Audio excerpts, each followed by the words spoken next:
And one candidate fighting for votes is Newt Gingrich. After being hit with a series of negative ads that effectively derailed him in Iowa, Mr. Gingrich has launched a counteroffensive in South Carolina, as well as here in New Hampshire. And he joins us now from Concord, New Hampshire. Good morning, Mr. Speaker. How are you? Good morning. I'm doing great. How are you?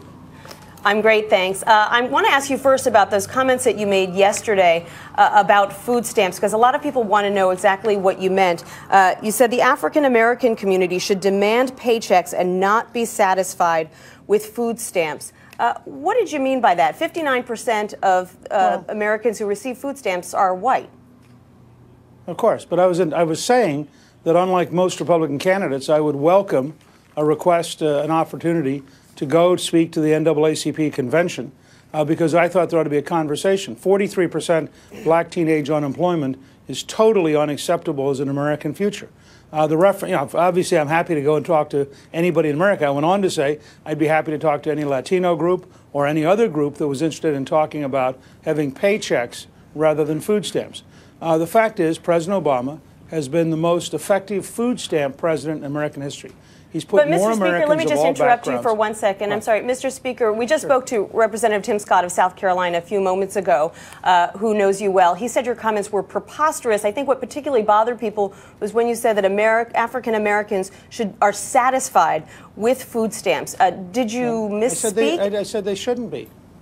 Okay. I didn't say they were satisfied. But the critique has been that you just reversed what I said.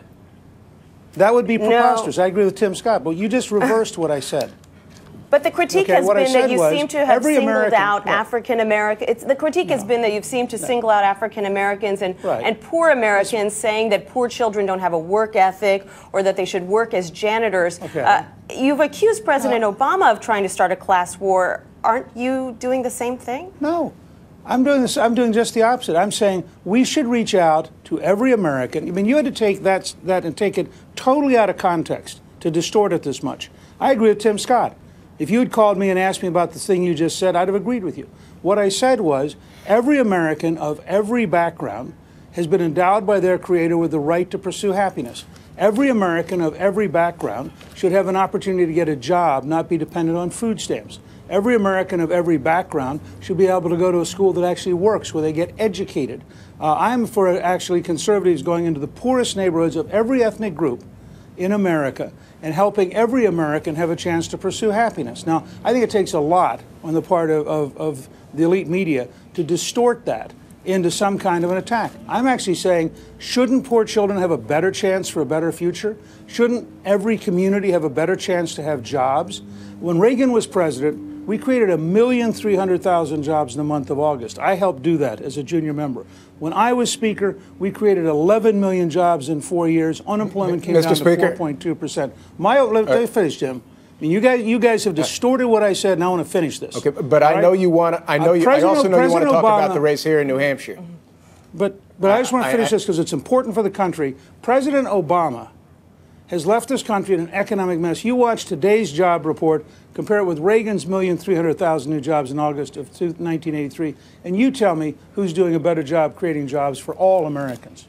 Okay, so let me ask you this, because there does seem to be a little bit of a challenge here for you in New Hampshire with moving the needle, still stuck in fourth here.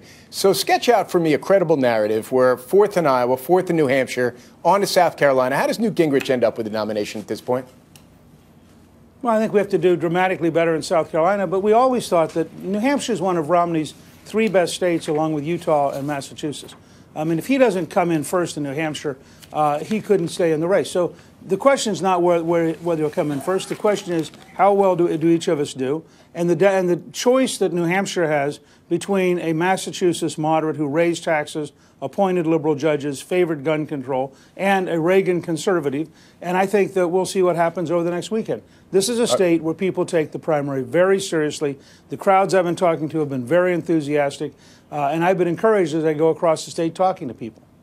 Are you concerned at all with the criticism of Governor Romney as timid, calling Rick Santorum the junior partner? Are you concerned at all that you're going to employ a scorched earth strategy and leave whoever emerges as a badly injured frontrunner? Well, what I've described Governor Romney as a Massachusetts moderate is because he is. I mean, you think that Barack Obama is going to let him get by with somehow pretending to be something he isn't. And Rick's a good friend of mine. We can have debates about history. All I said was historically, as Speaker of the House, developer of the contract with America, that I played a larger role than a junior senator. That's all I'm saying. That's not in any way denigrating what Rick has done in his career. He's a very smart guy. But I think if you look back historically at the 4 years where I was Speaker, scheduling welfare reform 3 times when Clinton vetoes it twice, getting Clinton to sign welfare reform, getting him to sign the first tax cut in 16 years, getting him to sign 4 straight balanced budgets. I think it's fair to say the Speaker of the House had a fairly significant role in doing that. I'm not trying to attack anybody. I'm trying to talk about what actually happened. But let's look at the choice here. You have a Massachusetts moderate and you have a Reagan conservative. That's a very big choice. And I think as we have this debate over the next few days, we'll see how things evolve, because I think this is the first time Romney's been challenged. Right. All right, Mr. Speaker, thank you so much for joining us here on the Early Show this morning from Concord.